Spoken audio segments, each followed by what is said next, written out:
Bienvenidos a Cara a Cara en CNN Plus. Vamos a conversar hoy con el vicepresidente de la Xunta de Galicia, con Anxo Quintana, que está en los estudios centrales de CNN Plus. Bienvenido, vicepresidente, ¿qué tal? ¿Cómo está? Muy bien, muchas gracias. Buenas tardes. Bueno, ¿qué tal por Galicia en estos momentos? ¿Cómo se nota la crisis en Galicia? ¿Es muy acusada? ¿Hay una percepción de que empeora la economía de una manera clara o se va manteniendo? Bueno, como en todos los sitios, ¿no? Estamos ante una crisis global y Galicia no es una isla en este mundo apartada de los movimientos económicos mundiales. Pero yo creo que la ventaja que estamos teniendo de momento, y esperamos que así continúe, es que Galicia tiene una economía muy diversificada, con sectores estratégicos de nuestra economía internacionalizados y que están resistiendo bien ante un embate como este. De hecho, estamos registrando cifras de desempleo más alentadoras, mejores que las que se están dando en el conjunto del Estado.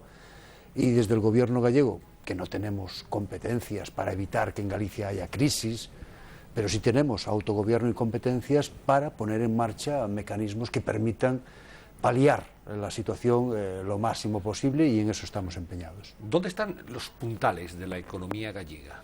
¿Dónde están situados? La economía gallega, yo creo que Galicia es a veces una gran desconocida, ¿no? Yo cuando se habla muchas veces, ¿no?, por parte, sobre todo de las fuerzas políticas estatales, ¿no?, de Galicia como un país pobre, ¿no?, y nos meten en un furgón de países pobres en el que yo no me siento identificado, yo creo que a veces lo que se olvidan es de la auténtica realidad económica de Galicia, que es un país con problema. ¿Qué país no tiene problemas en el mundo actual? Pero Galicia tiene una economía diversificada y muy fuerte en diferentes sectores. Somos una potencia en construcción naval, la mayor construcción naval del Estado y una de las más importantes de Europa. Somos una potencia pesquera, tanto en el ámbito del sector extractivo como en el complejo mar-industria. Galicia se convirtió en una auténtica potencia internacional en el mundo del textil. Galicia es productora neta de energía. Fíjese usted, estamos en una crisis mundial en la que la energía juega un papel tan importante, pues Galicia es productora neta de energía. Tenemos un sector agroalimentario con muchas dificultades estructurales, pero con una potencialidad evidente. Galicia es la mayor productora de leche del Estado español. Por lo tanto, tenemos toda una estructura económica que nos convierte en un país con futuro. Muchas veces en Galicia lo que falta es confianza en nosotros mismos, ¿no? Saber que por nosotros mismos, si queremos, podemos. Y desde luego, mi proyecto político, el proyecto político del BNG, consiste en eso, en confiar en las potencialidades de Galicia. ¿Y los puntos débiles, lo que más le preocupa a usted como vicepresidente y como responsable político del Bloque Nacionalista Galego? No, Galicia no pudo, en su momento, adaptarse y ser capaz de incidir lo suficiente para que los marcos legales que se establecían en el ámbito estatal y en el ámbito de la Unión Europea fueran más favorables a nuestros intereses. Y padecemos problemas estructurales, muy ligados en muchos casos a ese ámbito. Por ejemplo, nosotros somos una potencia láctea, como antes le decía, pero siempre se ha regulado el sector lácteo, tanto en el ámbito europeo como en el ámbito estatal, sin tener en cuenta nuestra realidad, nuestros intereses y nuestras necesidades, a pesar de ser los que producimos más del 50% de la producción láctea en gallega. Nosotros somos una potencia en el sector naval. Fíjese, ahora que se habla tanto de subvenciones, de ayudas, nosotros no precisamos ayudas en el sector naval. Tenemos un empresariado emprendedor, con capacidad de internacionalización, que gana mercado en el exterior, porque hacen barcos y los hacen bien, y tienen prestigio internacional. Lo único que queremos es que nos dejen trabajar. Y desgraciadamente el Estado español nos impide utilizar un astillero como el astillero de Astano, en Ferrol, que está paralizado, ocioso, cuando nuestro empresariado podía utilizar ese ámbito para aumentar y duplicar la capacidad de construcción naval de Galicia, cuando además hay mercado y se nos está reclamando esa producción, la cantidad de puestos de trabajo que podríamos crear en ese ámbito. Por lo tanto, Galicia padece problemas estructurales, pero muchas veces ligados a un marco legal en el ámbito estatal y europeo que no nos favorece. ¿Por qué no les dejan fabricar más barcos en Astano? Bueno, pues el gobierno español, cuando nosotros hacemos una propuesta de este estilo, que ya digo, que no es ni siquiera pedirle dinero al Estado. Muchas veces nos acusan los nacionalistas: ustedes vienen aquí a Madrid únicamente a robarnos dinero, a quitarnos. No, pues en ese caso no pedimos ninguna subvención ni ninguna inversión estatal. Lo que pedimos es que se deje utilizar un astillero ocioso, y cuando así lo decimos, el gobierno del Estado, el señor Zapatero, nos dice que tienen no sé qué tipo de acuerdos secretos, deben de ser, porque nadie los conoce, con la Unión Europea para que la producción naval de buques civiles no aumente. Bueno, yo creo que es una medida difícilmente explicable en un ámbito democrático y sobre todo un ámbito de libre mercado.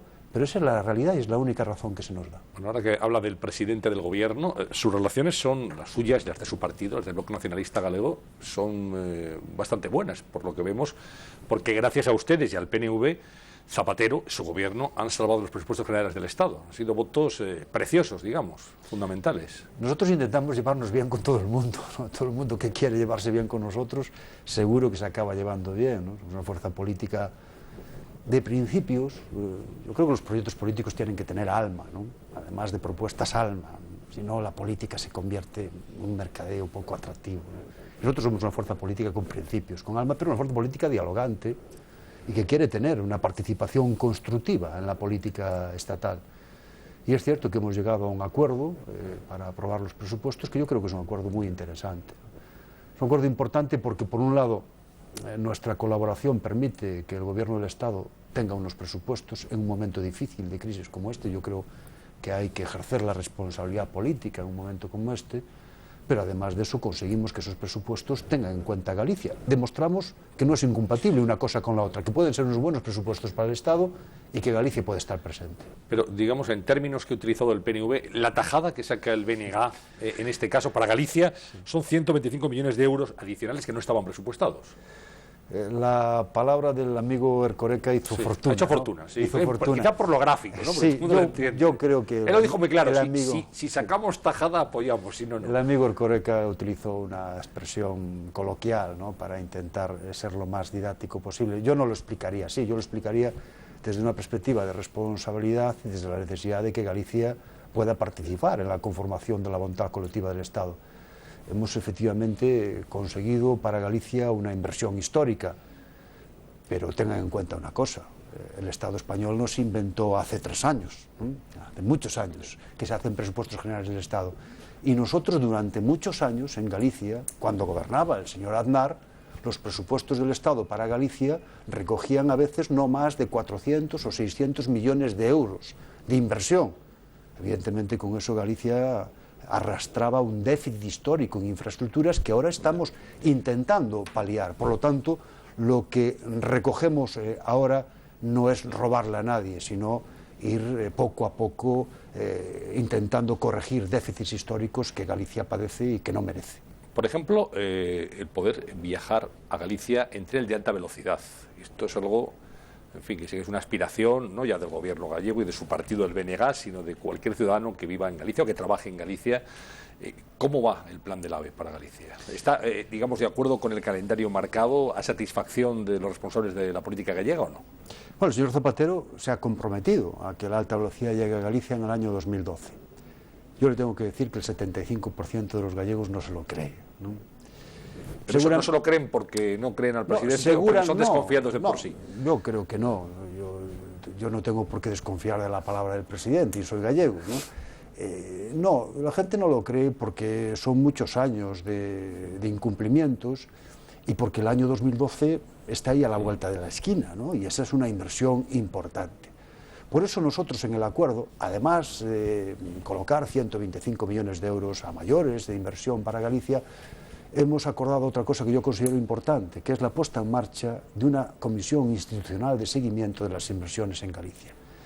Y yo espero que el presidente Zapatero aproveche ese acuerdo, esa comisión, porque yo creo que lo que debe hacer, y así se lo pediremos, es que en la primera sesión de esa subcomisión de seguimiento, el presidente Zapatero, el gobierno, lleve un plan plurianual de inversiones y nos diga: mire, es que en el año 2009 vamos a invertir esto en el alta velocidad y en estos tramos, en el 2010 esto, en el 2011 esto y en el 2012 esto, y por lo tanto el AVE va a llegar en el 2012, no porque lo diga yo, sino porque estas son las inversiones que vamos a realizar. Seguro que si así se hace, recobraremos la confianza de los ciudadanos gallegos, y eso es lo que aspiramos nosotros. ¿Más inversiones para Galicia, urgentes, que reclama en este momento el gobierno gallego y su partido?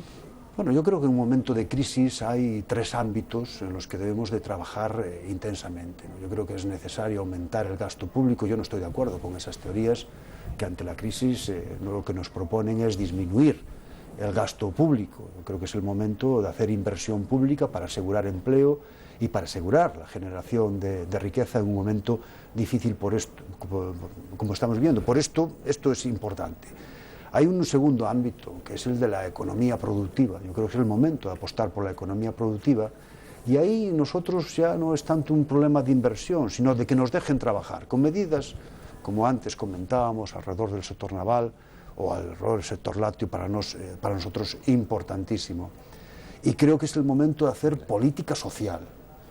Y por eso nosotros estamos empeñados en que haya una financiación estable, suficiente y justa para aplicar la ley de dependencia, y que podamos conseguir que la gente que más lo necesita, la gente mayor, la gente dependiente, los discapacitados, puedan tener un sustento para hacer frente a momentos difíciles como los que van a venir.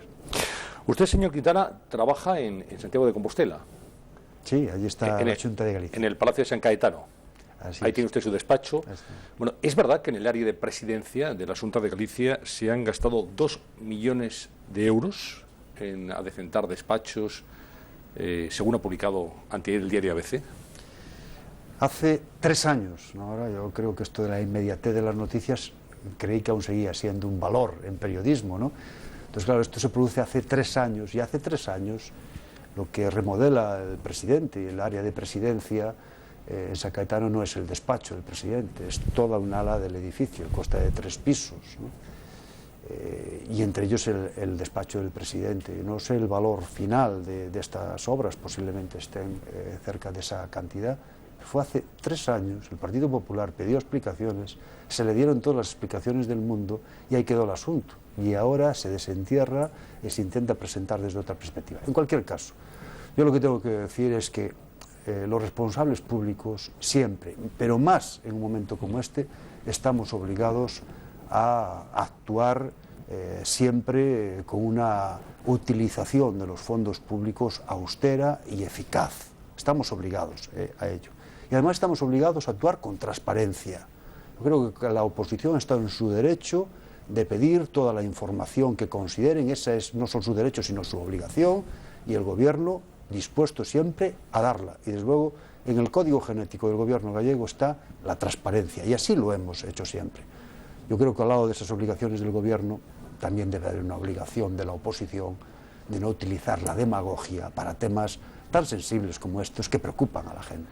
Sí, fíjese que la oposición, el Partido Popular en Galicia, ha dicho que les han pedido a ustedes aclaraciones en torno a esas obras, y por ejemplo al famoso coche del presidente Turiño, al parecer un coche valorado en 480.000 euros, que mucho dinero parece, ¿no? 480.000 euros, pero en fin, y que no han recibido, ahora nos dirá usted si es así o no, y que no han recibido respuesta porque han alegado razones de seguridad. La respuesta es las facturas, es los costos, es todas las condiciones que cada departamento tiene y que cada coche tiene, y me consta que Presidencia del Gobierno gallego ha trasladado a la oposición toda la información disponible. Otra cosa es que a través de eso el Partido Popular quiera establecer un discurso. Yo espero que cuando hagan el discurso lo hagan con fiabilidad y no diciendo mentiras, porque a mí también me dijeron el otro día que tenía en mi coche un minibar de 6.000 euros, y después invité a la oposición y a todos los medios de comunicación a ver mi coche por dentro y revisarlo, y lo que tengo es una nevera portátil de este tamaño que cuesta 15 euros. Y el Partido Popular no me pidió disculpas, quedó hecha la acusación y así quedó. Yo creo que eso no es rigor, y eso no es bueno para la política, ¿no? Yo creo que los gobernantes estamos obligados a utilizar los recursos públicos con rigor, con austeridad. Estamos obligados a ser transparentes. Nosotros no nos podemos quejar de que la oposición pida información y datos, está en su obligación de hacerlo, pero la oposición tiene que actuar con rigor y no utilizando la demagogia para cosas que a la gente le preocupan, porque hay mucha gente que lo está pasando mal y cuando escucha que se gasta dinero mal, pues quiere saber si es cierto o no. Hombre, un minibar de 6.000 euros no es un minibar, ¿no? Eso debería ser sería todo un auténtico pub, pero sí. La acusación quedó hecha y a pesar de que pudieron comprobar, porque... Pero bajó con los periodistas. Sí, porque yo creo que la transparencia es lo que hay que hacer. En estos casos hay acusación cuando no se tiene nada que ocultar. Señores, ahí está, ustedes vean lo que hay.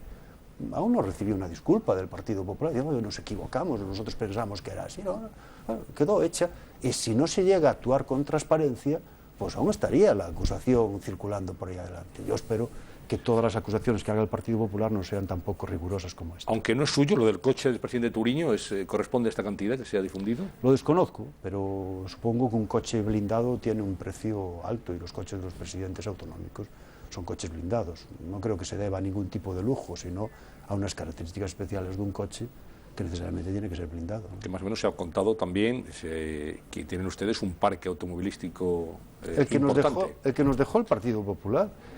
El pasado debate del Estado ¿No han de adquirido Autonomía, más coches ustedes? El señor Feijóo dijo que iba a retirar todos los Audis de la Xunta de Galicia si gobernaba. Claro, los Audis que hay en la Xunta de Galicia los compró él. Supongo que a lo mejor ahora le cambió el gusto y no le gusta esa marca o tiene compromiso con otra.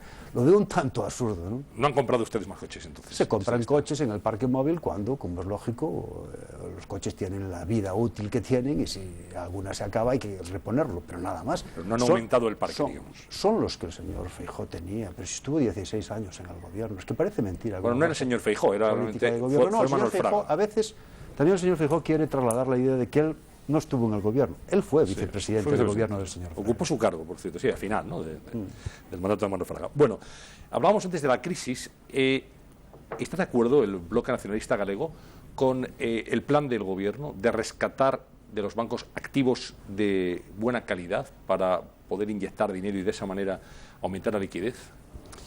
Yo creo que es una medida necesaria, pero desde luego no es una medida suficiente. Y si no va acompañada de otras, yo creo que se puede convertir en una medida contraproducente. Y por eso hemos manifestado nuestra discrepancia a ese respecto, ¿no? Yo creo que hay que empezar por hacer una diagnosis correcta de la crisis, ¿no? Y yo creo que lo que estamos no es ante una crisis coyuntural, un problema puntual que se pueda resolver con 2 o 3 medidas, ¿no? Yo creo que estamos ante una crisis del modelo, de un modelo económico basado en la especulación, en la utilización del sector financiero para financiar negocios express, economía de casino, ¿no?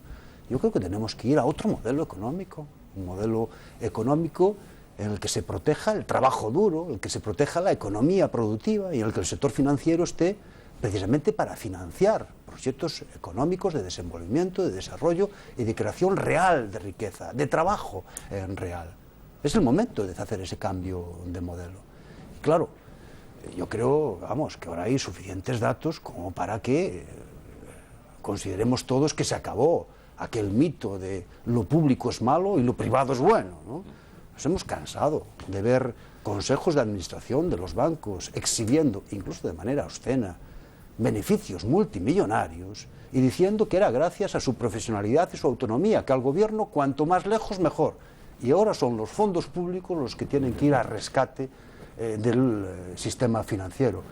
Yo creo que ahora es el momento de que los poderes públicos, como representación democrática de los ciudadanos, regulen el sector financiero y marquen las reglas de juego y establezcan por dónde se debe de caminar y por dónde no se puede caminar. Y yo espero que así se haga para que podamos salir de esta situación.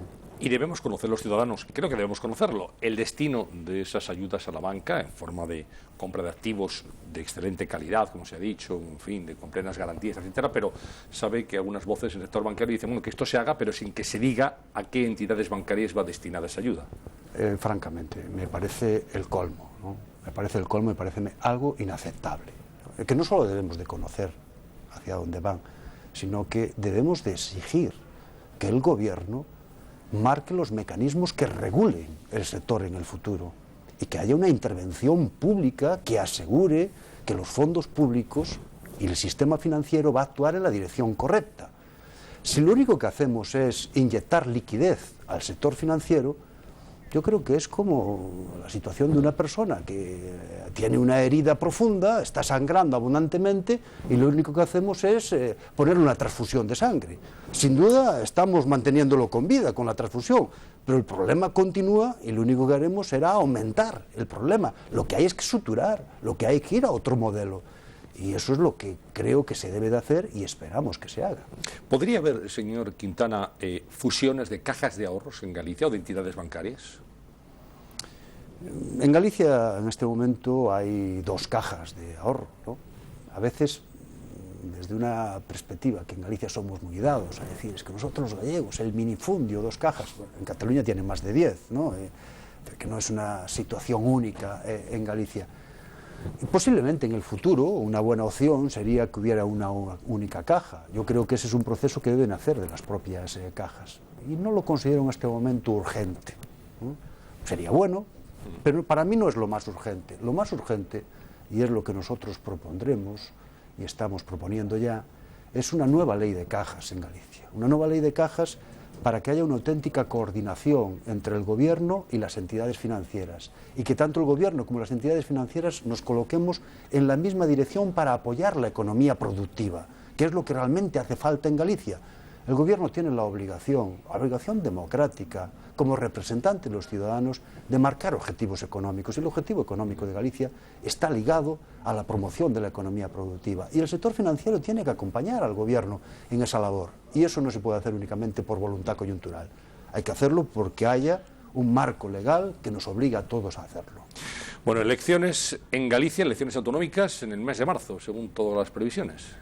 Sí, eso es lo que el presidente dejó un poco diseñado, ¿no? Cuando dijo que se agotaría la legislatura, pero que habría un adelanto técnico para que no coincidieran con las elecciones europeas de junio. ¿Que son en junio? ¿Cuándo corresponderían las elecciones en Galicia? Corresponderían en junio precisamente para que no coincidan con las europeas. Digamos, el 2 meses de adelanto. Anunció un adelanto técnico. Bueno, ¿qué perspectivas tiene su partido, el BNG, en estos comicios? Muy positivas, muy positivas. Nosotros, ¿les ha venido bien estar en el gobierno, asumir responsabilidades? Estar en el gobierno ha servido para que el nacionalismo gallego pudiera llegar a capas sociales que hasta ahora nos era más difícil.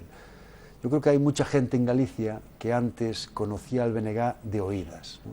Conocía al BNG por la caricatura que del BNG hacían nuestros adversarios.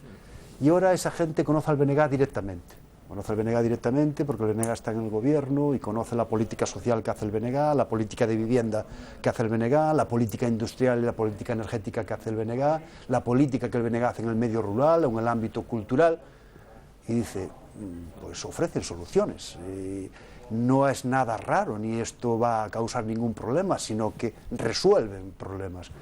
Y por lo tanto yo creo que el BNG tiene una muy buena perspectiva electoral, sobre todo cuando veo en las informaciones de prensa que el Partido Popular en Galicia está preocupado y está organizando actos específicos porque está preocupado por el ascenso del BNG en el medio rural y el Partido Socialista está preocupado por el ascenso del BNG en el medio urbano, si al final todos creen que vamos a crecer, será que vamos a crecer, claro. ¿Y les preocupa a ustedes el CERA, el censo de residentes ausentes, que llega al 50% de algunos municipios en Galicia? No, el censo de residentes ausentes no nos preocupa. Lo que nos preocupa es el método de votación que hay para el censo de residentes ausentes. A eso iba yo, a la jornada de votación. Claro, que todo el mundo tiene que saber, y fuera de Galicia esto no se sabe, e incluso dentro de Galicia, pues no todo el mundo, que tenemos un sistema de votación para nuestros emigrantes que permite que puedan votar hasta los que están muertos. Sí, sí. En Galicia han votado en más de una ocasión personas que ya murieron. Emigrantes porque hay un censo que no tiene ningún tipo de regulación, no se vota en urna, las papeletas le llega a la gente a su casa sin que previamente las haya pedido y en su casa puede votar por uno, otro, y por uno y por 3 puede votar uno solo.